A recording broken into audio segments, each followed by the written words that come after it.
sons of Kryos.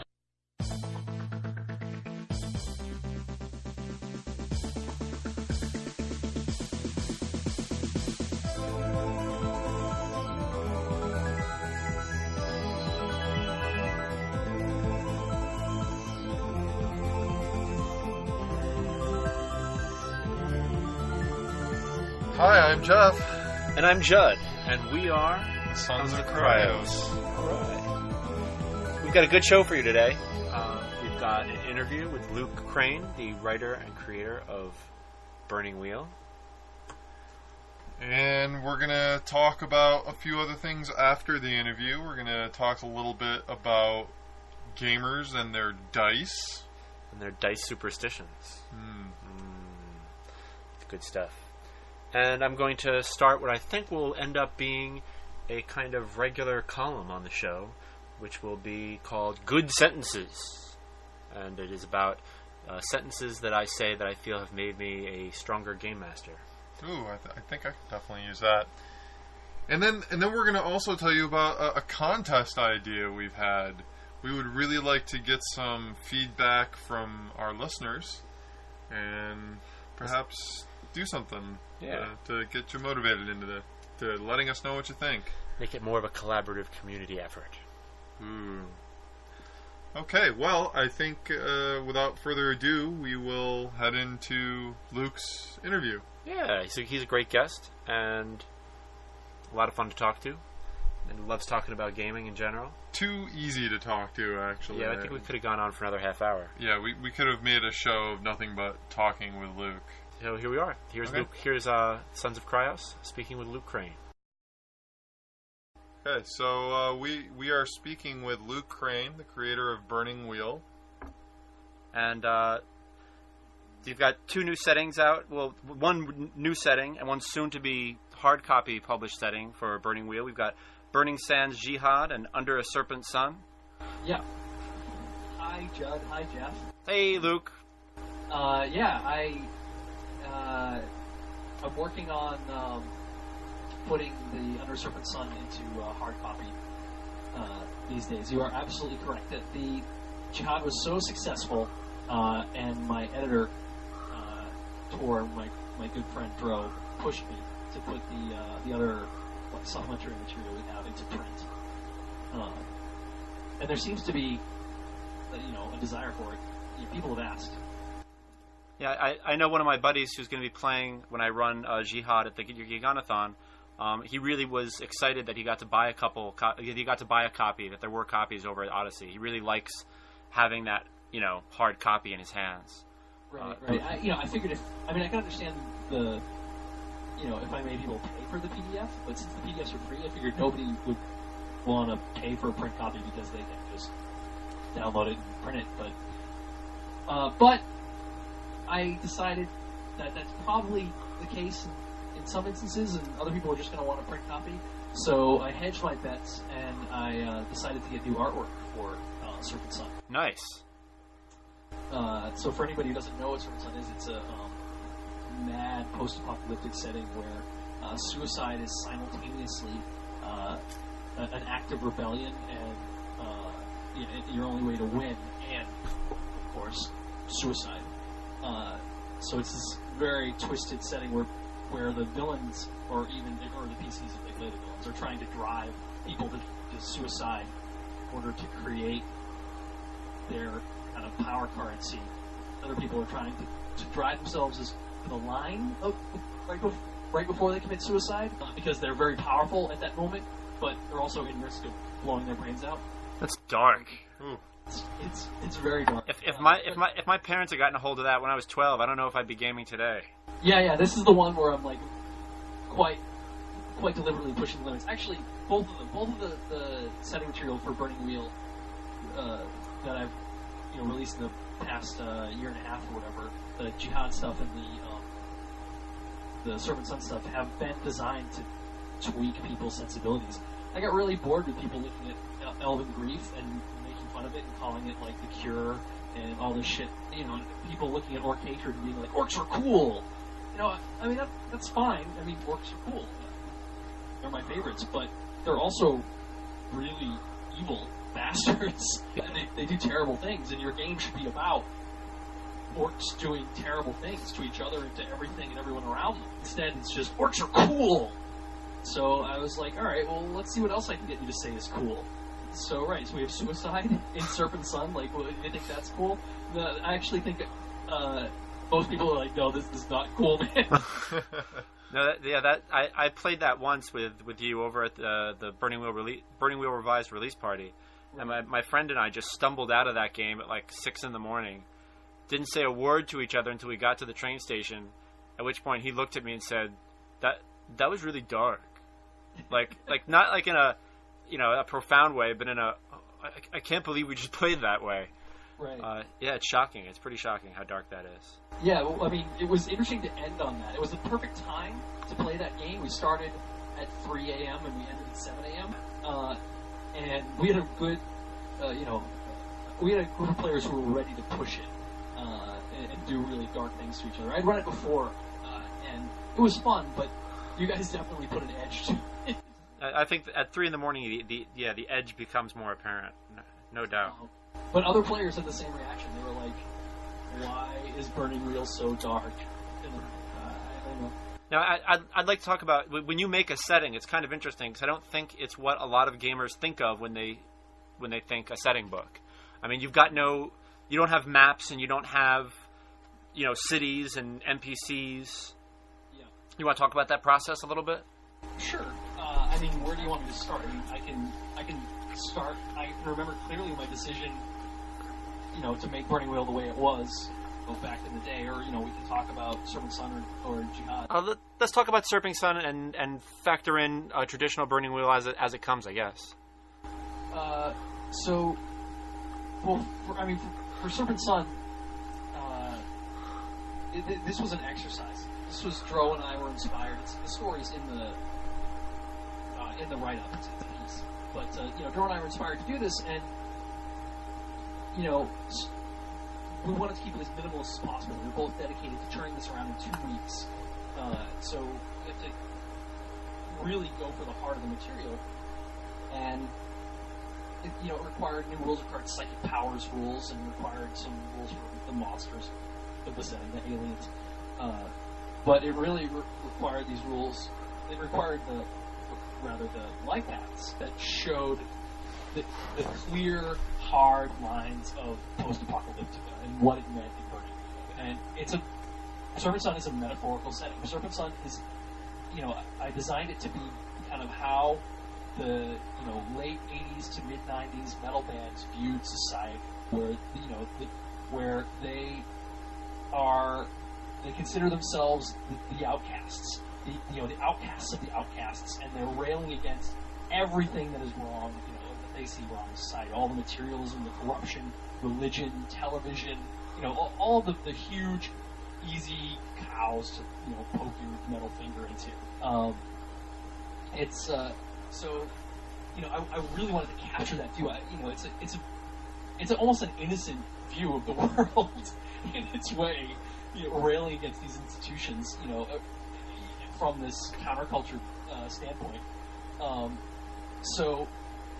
This one particular band that we chose to focus on, has this beautiful kind of bizarre, twisted view of suicide. Drawing those lines in the life paths was what was really most important to me. Was showing that the world is basically made up of the manipulators, who in Serpent Sun are called the Holocaust Seed, and the evil psychic overlords, the meek whom they manipulate, and then the outcasts. And it's this very black and white world where, the meek are the people who, like you and I, who go to work every day and live in this illusory, safety. And then, the Holocaust Seed are the quote-unquote conspiracy. They're them, they who, make us do this. And then you have the outcasts, who are, of course, the most enticing to play, who can kind of half see the truth and, have their own twisted vision of how, things should really be. So we managed to do it. We managed to really capture the essence of this with 3 settings, maybe like not much more than a dozen life paths in each setting. And going through and taking the life paths from the source material. There's nothing in there that's not from the source material. Whether the source material being like Thomas Lindbergh's life, who's a guy who he's the singer and the author of some of the lyrics, like some of the things he did in his life, and some of the things we know about like other metal bands, like their jobs and the crappy lives they lived before they decided to be these counterculture heroes, or the material that they talk about, all the rebellion and suicide and evil psychic demons and whatnot. We got all that in there. So yeah, we did it in 2 weeks and 48 pages and 2 colors. Wow. Well, that's quick. And it looks great too. I mean, as it is now, it looks great. I can't wait to see when you get art in there and you tinker with it. So so we were talking about putting it to print through booklet form, and basically Dro and Tor sold me on the idea after when Jihad was so successful. So I'll do a short run. I'll print up 100. I agreed with them, and we'll see where it goes. And Dro was like, "Well, you got to get art." And I was like, "I do." I was going to just reformat it to like running wheel booklet size and send it out, but nah, Dro started bombarding me with artist websites. He's like, check out this guy. So it ended up the first one he showed me was the only one who I liked. Because I wanted this I wanted almost like the Dave McKean style, like hyper realistic stuff with like these weird twisted sculptures on top of it. But Dro was like, no Dave McKean, no his stuff. I hated it, and I was alright, whatever. So we ended up agreeing on the kind of the first artist that we found. I emailed this guy, and then I didn't expect to hear back from him, but then I'm talking to another friend of mine, talking to Brad Elliott of Weapons of the Gods fame, and he drops this name. He's like, blah blah Samurai, and I was like, do you know that guy? And he's like, yeah. I was like, can you put in a good word for me? The next day I get an email back from this guy Samurai, and we start talking. Samurai is the guy who did the artwork for Cult Second Edition. He did the cover for Cult Second Edition. That's suitably dark. I mean, that's definitely meeting Dro in the middle between Sam McKeon and general RPG art. Yeah. His site is actually rather like droolingly good. So he wrote me back and he was like, sure, send me the stuff, and he reads it. And he's like, well, I was suitably skeptical to start because, well, I'm a big At the Gates fan. At the Gates is the source material for this stuff, and he's like, but you did it. You nailed it. I love it. He's like, and he was very generous with his offer for the artwork, and very excited. It's so rare to get an artist who's familiar with your material, who wants to work with you, who's willing to brainstorm. I mean, he's so excited about it. He's like sending me ideas for layout and all this stuff, and I'm kind of like, well, I kind of like my layout. And he's like, no, and I'm like, just do it, just whatever you want. I mean, he's a really fabulous artist. I don't always agree with the subject, but his techniques are excellent. That's great. I'll be glad to see that hit print. So yeah, that hopefully we'll have that ready by on SoCal. Otherwise, there's not much reason to do it. Nice. And Jihad did well for you at Gen Con. Yeah, that was fun. There's this great moment where Tor is so excited about this. This was the first project that Tor did a sizable amount of writing for. Yeah. Usually he does the editing. In this one, I made him collaborate because I was so freaking busy. And I also wanted to see if we could do a true collaboration, and we did. So we get to Gen Con. He's so excited. He's like, let's go show, Rob. Let's go show Jared. Let's go. We're like showing all our friends, and we were shocked by the reaction. The people looking at it like, oh, cool, and we're like, no, not cool, because this scene on the cover is rather evocative. It's the kidnapping execution scene. You've seen, on the web from various, Al-Qaeda arms. Yeah, from the headline. It's got some sci-fi touches to it, but it's right off the headlines. Right. And I had seen early drafts of it without the art, and I didn't get the politics in it until I saw that picture, and it just slapped me right in the face. Right. You actually, I remember you seen it. I remember you gave it the proper reverence of like, this is. I'm sorry for swearing. We can edit that out. We'll edit out. It's okay. Oh, come on. Anyway, but it was interesting to watch people be very supportive. Be like, oh, great, it's cool. You have a supplement out. That's great. But the people who actually looked at it, Jared, like he was like, "Oh, cool," and then I shoved it back into his hands, and he went, "Oh my god!" And then John Wick had passed it to him, and then Jared had passed it to me. They kind of did like the touching thing where they're like, "Oh, cool," and it's like, and then John Wick's like, "Let me see that again." And he's like, "Oh my god!" He kind of hits you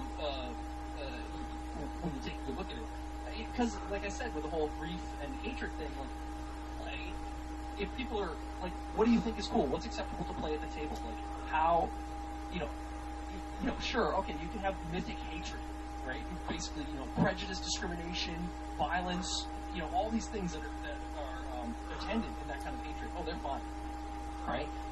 But can you play out mythic fanaticism now in a day and age when fanaticism is taboo? Right. Well, I don't know, if you look back at generic D&D, paladins and things like that, I don't know, that they kind of skirt the lines too a little bit. Absolutely. I mean, and we've all seen somebody play the fanatical paladin. Yeah. It scares us. Yeah. Right? Yeah. So I think that's exactly it. I wanted to capture that excuse for fanaticism and shove it way out there to the forefront and be like, run with it. It's okay here. Fly planes into buildings. Detonate nuclear bombs in population centers. It's all for the cause, right, guys? I want to see what people's limits are at the table, and see if they recognize them for what they are. Yeah.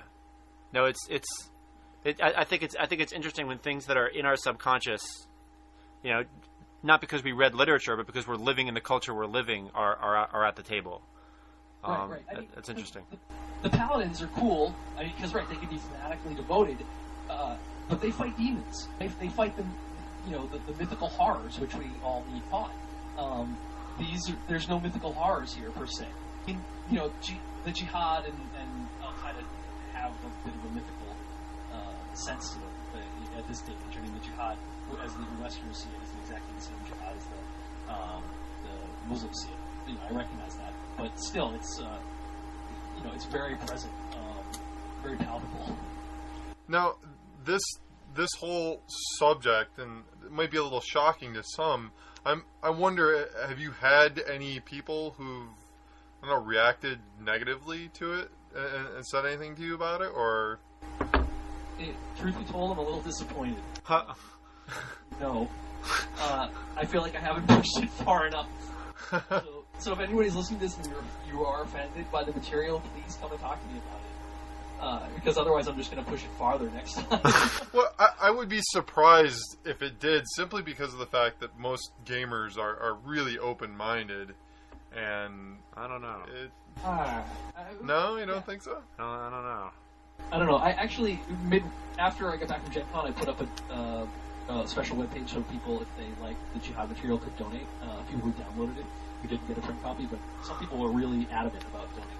So I gave them a venue, but I put the page itself is the front cover. Oh no!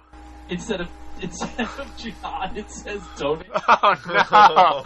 That's terrible. I didn't even see that because I bought the hard copy. Yeah. It's kind of hidden in there, but I mean, even Tor was like, "What the hell are you?" But suffice to say, I've only got one donation. Oh my lord! Wow. So, but I'm daring people to challenge their perceptions and stuff, and that's cool. I mean, I make a fantasy game. How much more vanilla could that be, right? So, this is my little experiment.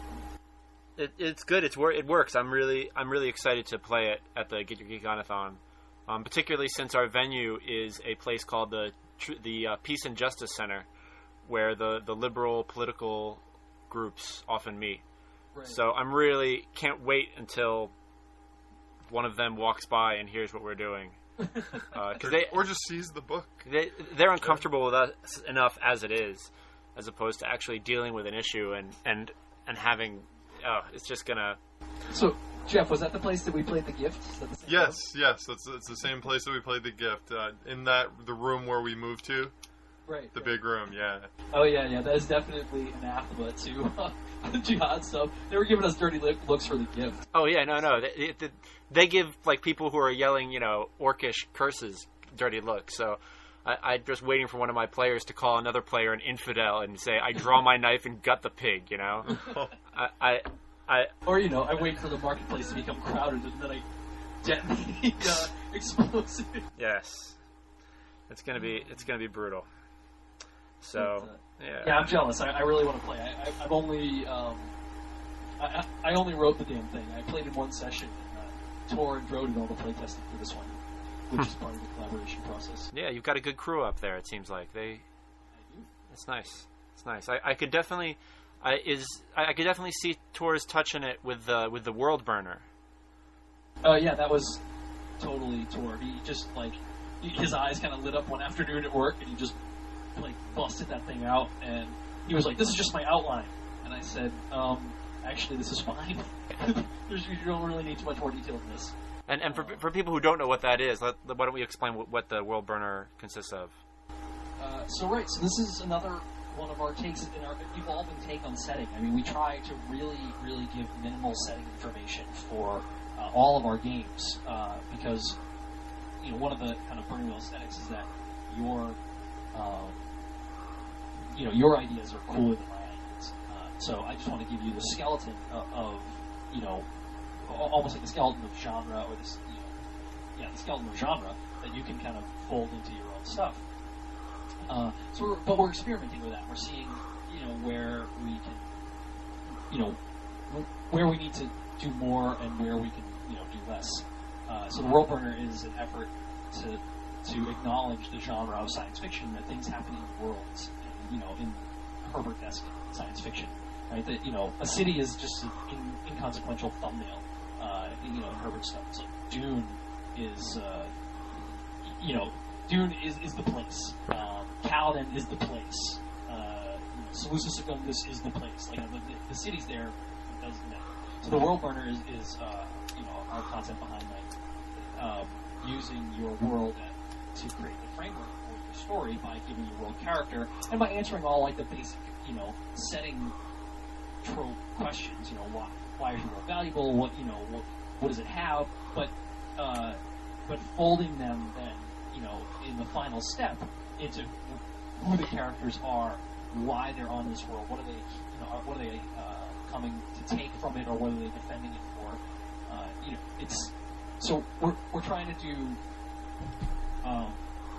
We're trying to leave room for you guys to flesh it out to your preference, but at the same time, we're trying to say, hey, this all points to burning wheel mechanics.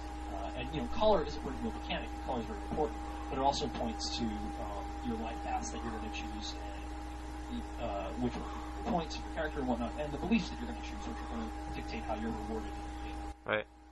I love that way of making up the setting all together. That's great. I'm sorry, Jeff, I cut you off. No, that's all right, man. Luke, I am not as familiar with all things Burning Wheel as Judd is here. So I was wondering, what other types of supplements have you guys put together? Sure. So off the top of my head, the three coolest ones out there right now are the Dark Elves, which are a new subsetting for the elves, the traditional Burning Wheel elves. So rather than having a complete separate race of Dark Elves, we just have to say every elf can take the dark path. And that's fun. And then we have the Burning Sands Jihad, and then we have Serpent Sun. So we're post-apocalyptic, we have space opera science fiction, and a little bit of extra material for the game. Those are smaller supplements, but the big one that we have in addition to the core books is the Monster Burner, which details how the Burning Wheel and not necessarily how, why the Burning Wheel mechanics are the way they are, and then it shows you how to use that knowledge of why to create all of the various elements of the Burning Wheel character, his stats, his traits, his life paths, his age chart, and all the nitty gritty that you find in a, albeit pretty gritty character burner. The Monster Burner teaches you how to create it all yourself. Answer your question? Is that Yeah. Now, not all of these are print versions. Some of them are just straight to PDF, right? Dark Elves are currently PDF. They're all the smaller ones. Dark Elves, Jihad, and Serpent Sun are all available from our website. We try to. That's kind of our policy, is to just put up our material for free, download it, if you want it, and then for the and then if we do print something, we'll sell it. So we printed up copies of Jihad. We're going to print up copies of Circle 7. I'm actually going to print up copies of the Dark Elves too. We'll probably charge $3, $4, or $5 or something for the printed version of the Dark Elves. It'll have a nice colored cover. It'll be cool. Just, in case anybody wants that kind of thing. Mm-hmm. Yeah, nice. Very nice. And the Monster Book is a monster book. It's a 400-page digest-sized tome of lore. Yeah, it's a lot of book. It's a whole lot of book. It hurt me. Imagine passing that thing. You birthed it well. Were you worried about? I remember when the first Jihad thread hit RPG.net, and I remember it because I posted it, and a lot of people were talking about intellectual property and copyright, and they were saying, they've pushed it too far this time. The Herbert estate will be right, on their trail. Maybe.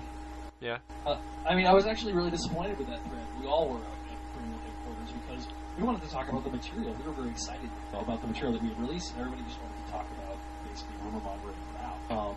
So that kind of sucked. But no season desist letters yet.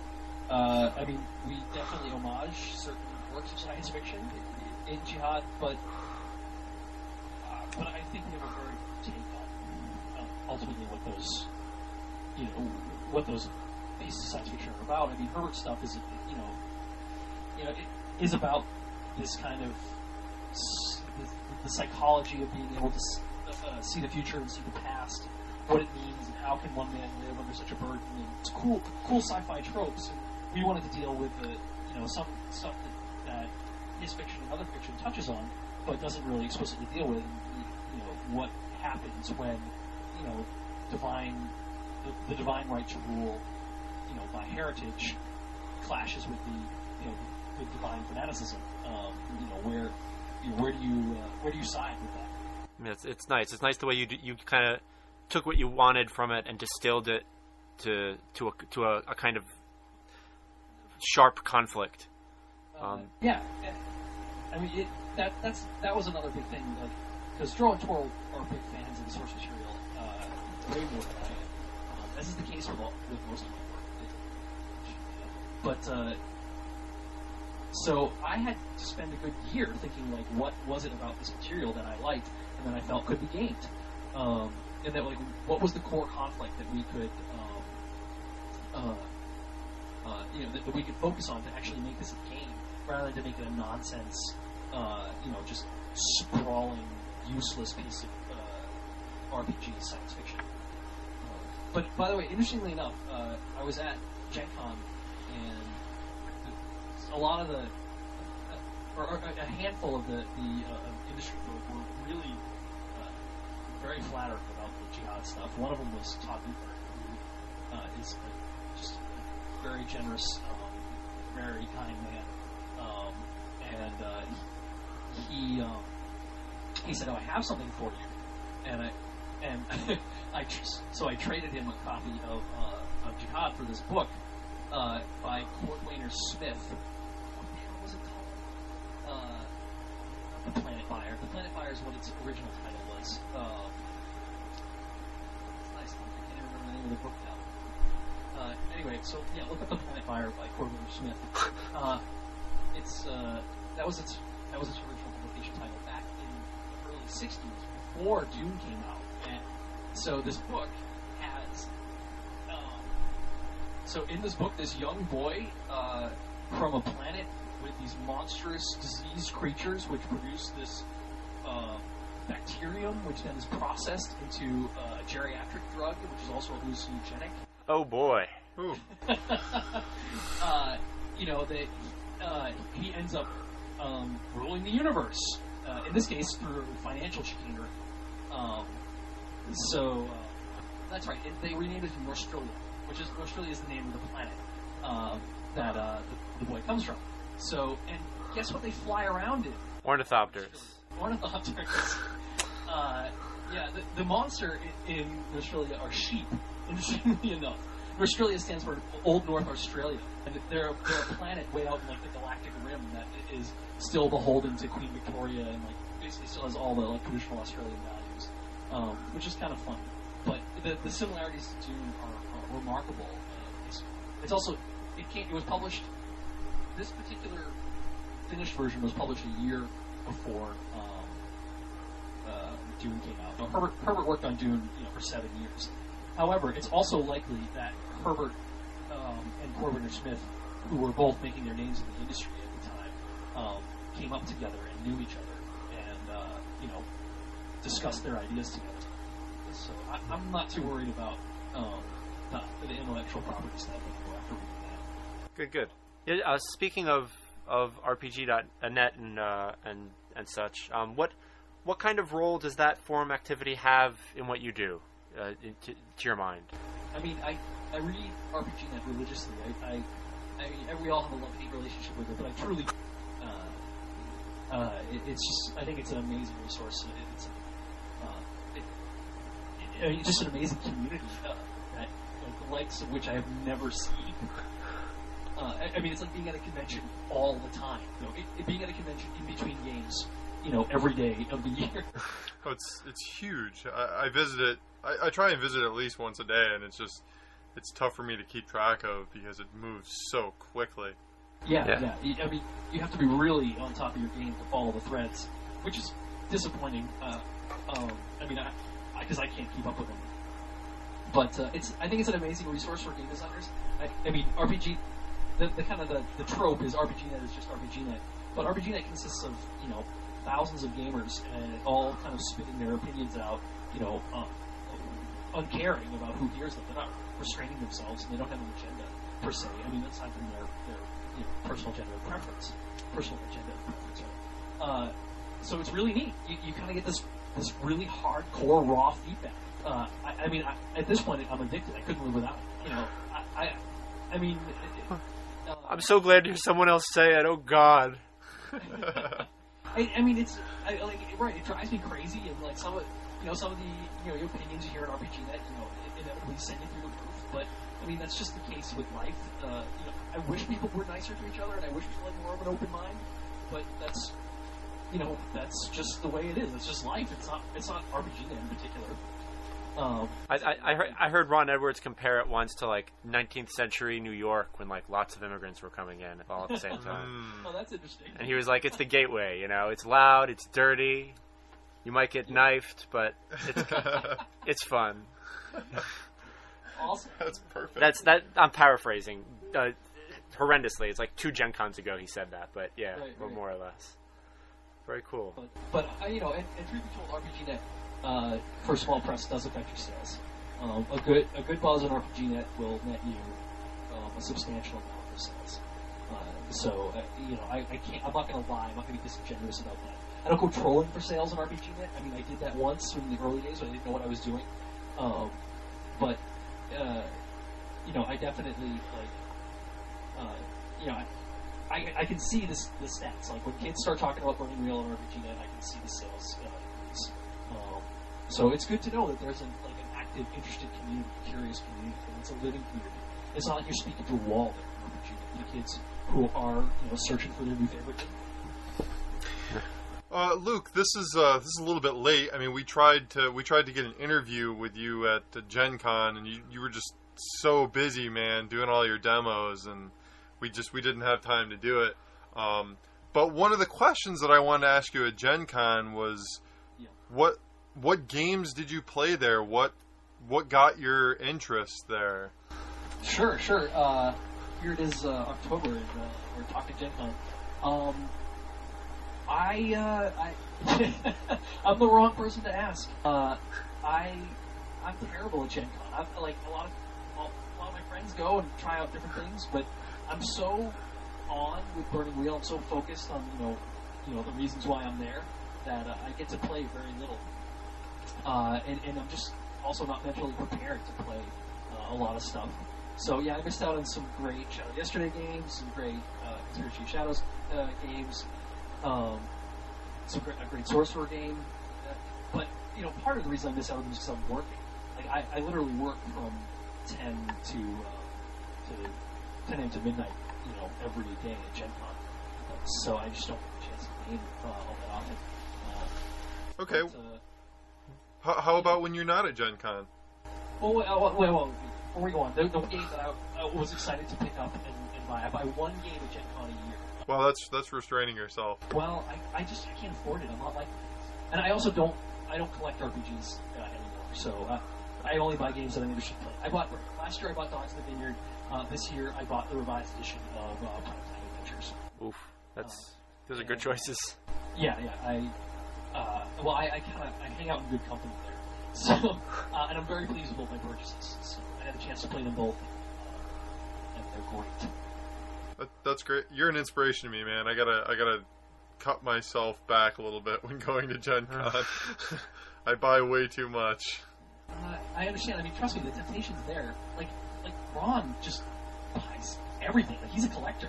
Apparently, he's just shelves and shelves of RPGs. And he actually admitted to me that he plays them all. He's not like RPGNet, who buys them and reads them and sells them on eBay. He actually it's his agenda to at least play one session of those games. And he's that's awesome. Form guy. Yeah. He also goes out to those people who are like alone at their booth for the first time and talks to them about the Forge. And one of the things he told us he did in his interview is he buys their game. And it's like, I think as one of the Forge's main ambassadors, I think he sees that as an important step, which is really cool. It's incredibly welcoming, opening, nurturing. It's a great attitude to have, and I wish I shared that attitude with him, Jeff. I mean, I wish I could be that generous and giving to other small persons. Right. Well, Luke, our time is about at an end here, but it was really nice having you on the show. Yeah, we'd like to have you back. Sure, yeah, anytime. Cool. We'll both be at Dreamation. We'll all be at Dreamation. Yes, we'll all be at Dreamation. So maybe we can get a chatter with you there. Sure. I think that would be much preferred to our horrible audio setup here. Well, hopefully by then we'll get that sorted out. We're gonna have this taken care of soon, Luke, and we may have to have another shorter or just an interview with you some other time To Luke's credit, he is in his apartment with his mic, at his teeth, and an echo of everything he says coming through his headphones in order to come and be a guest here at Sons of Kryos, and we really appreciate that. So thank you very much, Luke. We appreciate your time. You're welcome. The echo actually died to a strange hissing, I guess when you guys switched mics or something. So it's I keep trying to listen to see if you guys are like covering the mic or something. It's just I'm sure it's just the feedback. Awesome.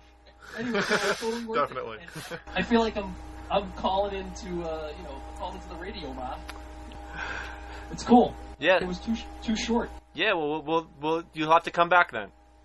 So sure. Well, thanks, guys. Thank you. Thank you very much, Luke. And have a good rest of the show. Yeah. Thanks a lot. Well, that was our interview with Luke Crane, the creator of Burning Wheel. Yeah, good stuff. Fun guy to talk to.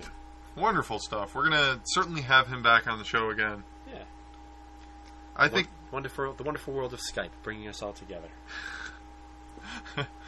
Unfortunately, there are a few editions of that interview that you all will hopefully never hear. Well, it's because if you did hear them, you wouldn't be able to hear Luke. It would just be me and Jeff talking to an invisible third person you couldn't hear. Such is the world of technical difficulties of podcasting. We're going to head into the topic of gamers and their dice and their superstitions about their dice. Jeff, you were the one who proposed this idea. I thought it was brilliant. Once you said, hey, Judd, we should talk about dice superstitions, a number of stories immediately came to mind. So I would really love to hear what inspired you to bring this about. Well, as I think most gamers have a collection of dice. Mm-hmm. I've never seen a gamer who is just happy with, I've got, my one set. I think that most gamers are like dragons. They hoard them. Yes, they hoard their dice. So that is one thing that I've noticed. I also feel that there are a lot of gamers out there who just think their dice are maybe perhaps blessed or cursed even. I love... There are two things I love about Warhammer. Not playing it. That's not one of the things I love. I love watching the setup phase. I don't know why, but I'm fascinated by setup. If I had played Warhammer, I would set up and then I would go home, because that's what I really like doing. And then I really love watching Warhammer players get messed up by their dice and watch them like throw their dice across the store and just lose their temper. It's great. Wow. That's my favorite part. I've certainly seen a few wargamers who have these huge boxes of all the same dice, and some other gamers have them as well. But I've seen them like roll a set of them, and when they don't work, they'll like set those ones aside, and they'll kind of like cycle through the whole box.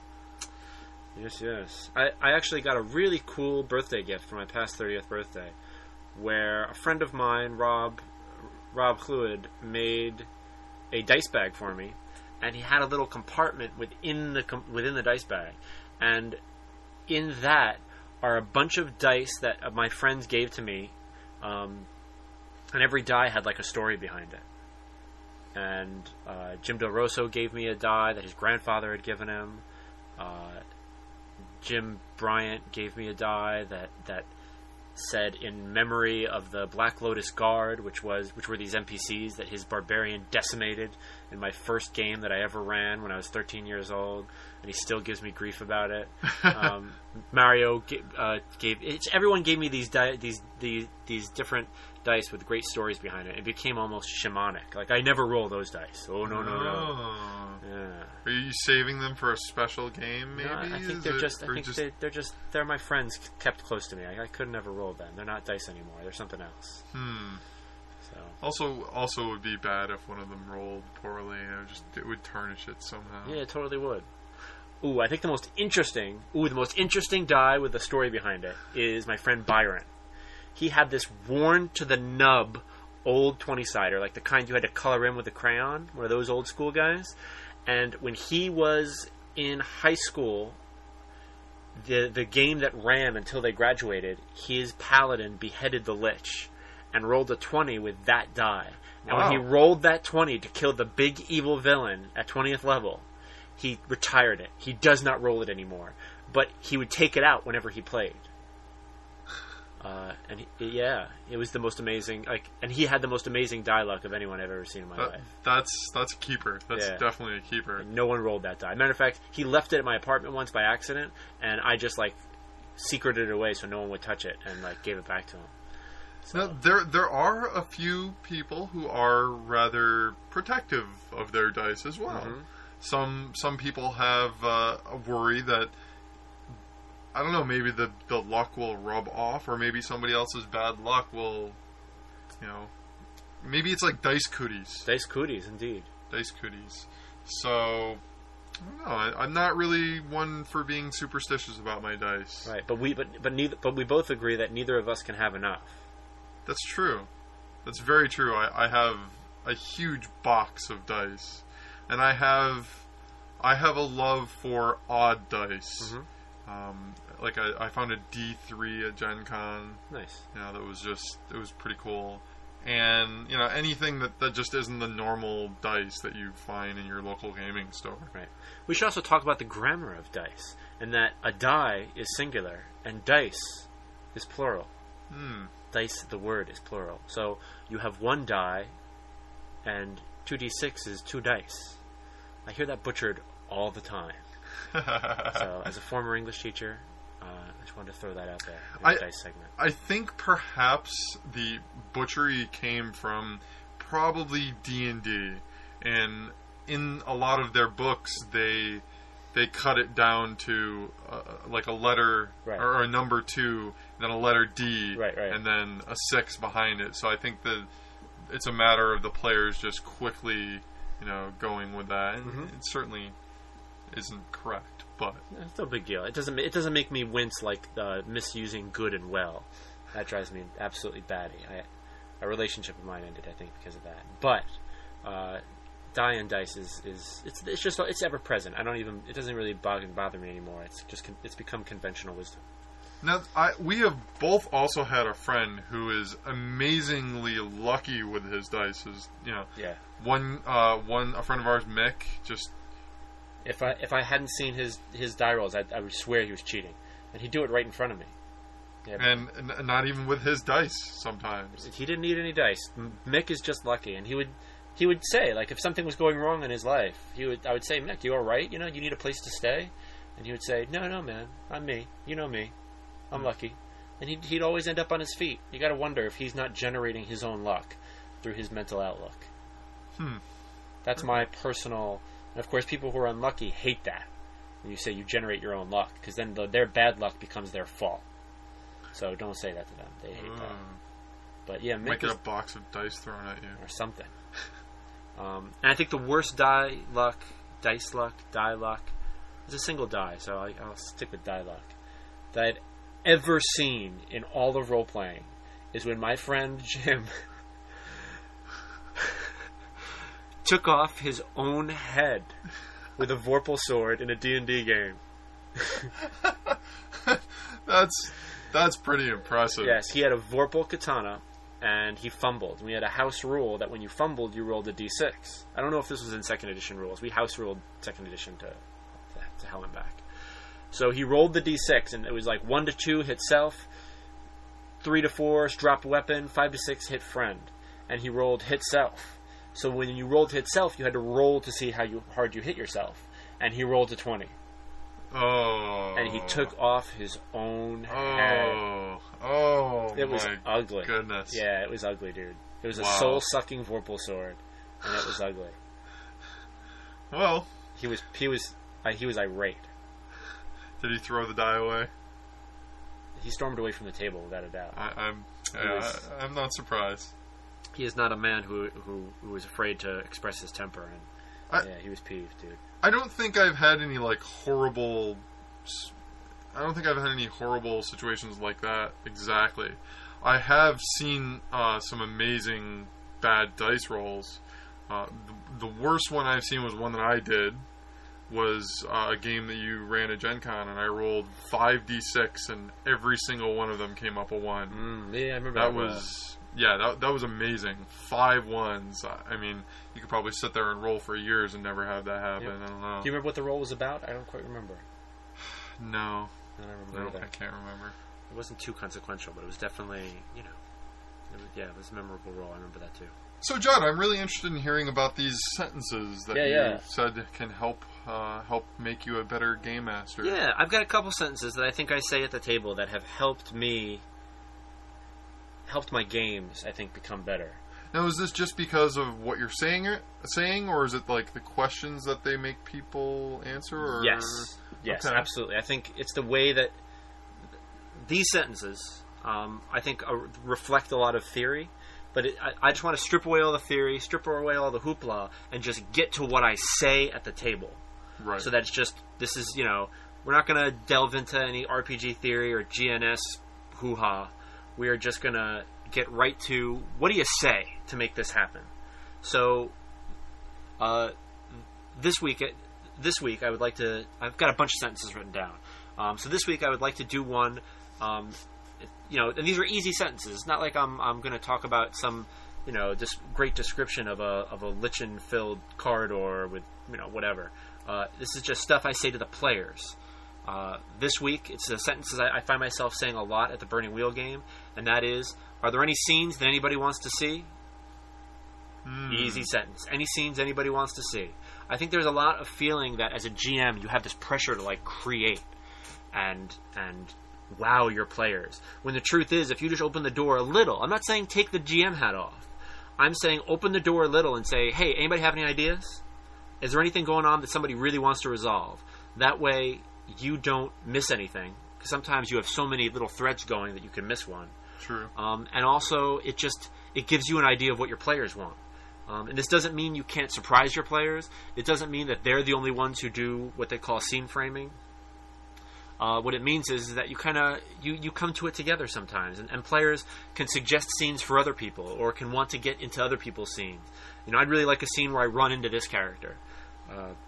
It gives them a chance to get involved with the game master as well as the group, and that's really, that's what this is all about. Right. And it's I feel like we think a lot about what to do with the characters and what to do with the fiction, and we don't think a lot, or at least it's a revelation to me recently about what to say to the players, and that's really important. So I really love that, just looking them in the face, saying, "Hey, is there anything that you feel is unresolved?" And I particularly like it at the end of the game when I say, "Okay, guys, what do you want to see next week?" And that doesn't mean that I don't go home and write notes about what things that I like to see them, make decisions about. Right. It means that they get some input. And when I go home, I write an email and I say, "Great game, guys. Thanks a lot." If I had an actual play post, I'll send them a URL to the actual play post so they can read it themselves. And then I'll say, "These are the things that were suggested for next week. These are a couple more that I'd like to see." And then I list, a couple of the scenes. It's fresh on my mind. It's an email right when I get home. And it just makes it real easy to keep track of things, because there's a lot going on. That Burning Wheel game is a pretty big game for me. It's like It's like 6 or 7 players, all running and gunning and being epic, and it's a lot. It's a lot to juggle. It's a lot to juggle. So I like to get their feedback. Just look that player in the eye. They're all my friends. So it's real easy to just look them in the eye, and that's definitely a trick I learned from Primetime Adventures. Right, and you're not going to please the character if you don't please the player. Right. So, good point. Very good point. It's definitely a trick I learned from Primetime Adventures and from Kickers and Sorcerer, where you say to the player, in Sorcerer, the kicker is that first scene that drives the rest of the game, and the player authors it. So I love that. I love getting the player to get their feedback, and it doesn't necessarily. This sentence doesn't necessarily have to be used in a kicker type of stance. You don't have to change the way you game, but you can just say, "Hey, what do you think?" Right. I think it's a huge boon. It's something I've picked up in my personal games as well, and the kickers from Sorcerer totally drove that. So, nice so thing. What other sentences do you have? Oh no, man! You're gonna have to wait till. We're just gonna do this one. One sentence a week, baby. Ooh, he's rationing them out. I'm rationing them out because I could just drop them all on you right now, and then next week I won't have anything to do. So I figured this will be a segment called Good Sentences. Maybe if we get really into it, we'll have Good Sentences music, and that way, when that Good Sentences music plays, you know that the good sentences are coming. And we'll just drop a good sentence out there and see. We'll discuss how we think it could work at the table and how it could go wrong. And I could see how it could go wrong if you were with players who you don't trust. Right. If you're at a con game, that might or might not be the best way to do it. And it depends on the game and the crowd, Well, I think if you spend the time to explain to the player what you're doing, that you're trying to involve them to the point that they'll enjoy the game more, right. I don't think it would take that much time. I think that they would submit and be better off for it. I really think so. So, yeah, I like that.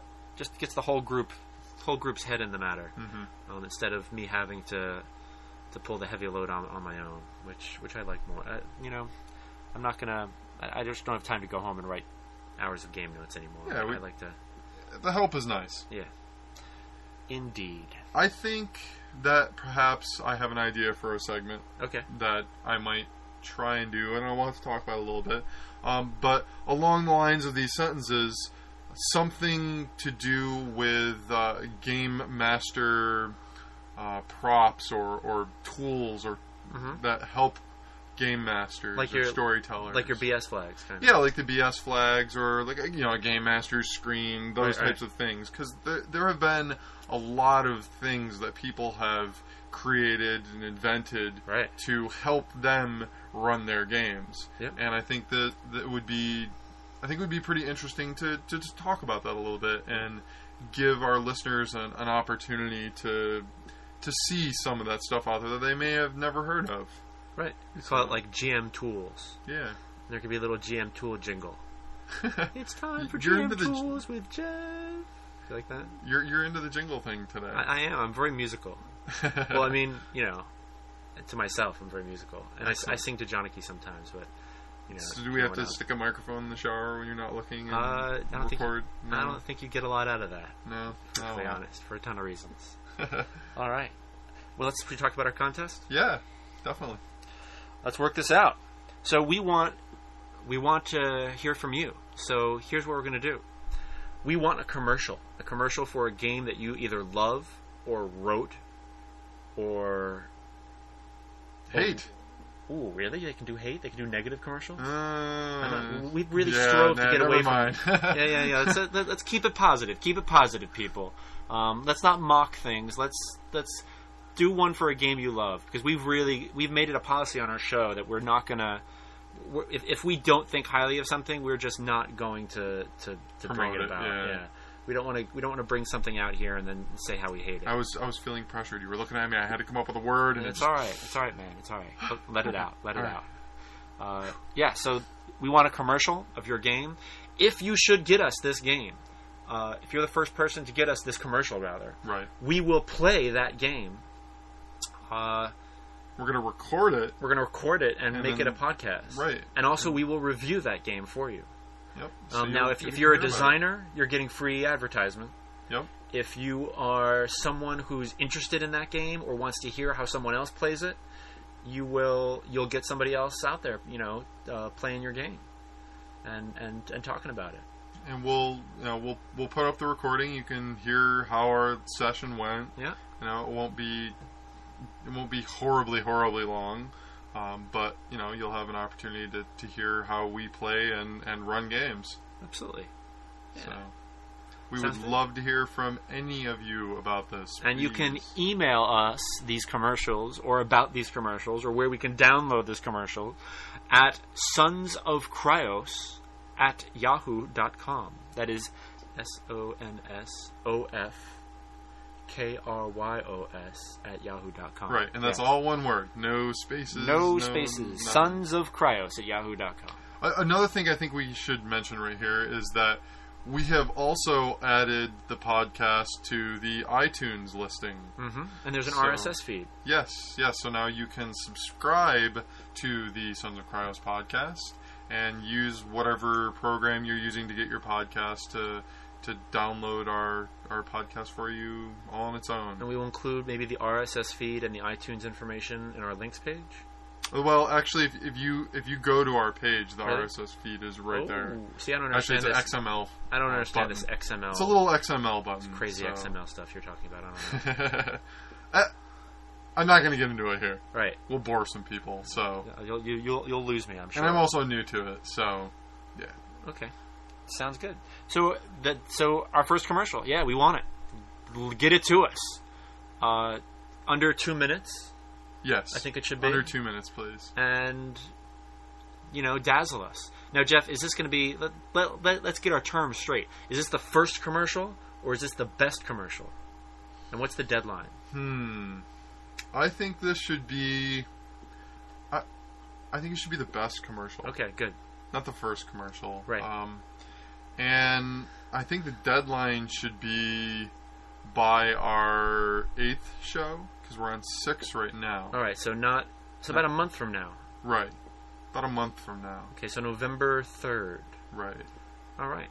Put in some cool music, whatever you want to make, and send it to us as an MP3, and we'll play with it and do what we have to do to fit it in the show. Yeah, that'll be fun. So get it to us. If there's a game you love and you want to promote it and you want us to play it, get on it. And if you have a game you wrote and you want us to put the commercial on the show, rock and roll, do it. Sounds like fun. All right. Great. Well, I want to thank you for listening to us. It has been a wonderful show. Yeah, it was lovely. And I think that we're gonna have Luke on again. I know I said this before, but it was a lot of fun for me. Yeah. To sum up, we had Luke. We had Dice Superstitions. We had Hey guys, what scenes do you want to see in Good Sentences? And we had our commercial contest. Yep. That's a full show. Yep. Absolutely. Well, everybody, thank you very much for listening. Yeah. Thanks for stopping by. And I'm Judd. We are the Sons of Kryos.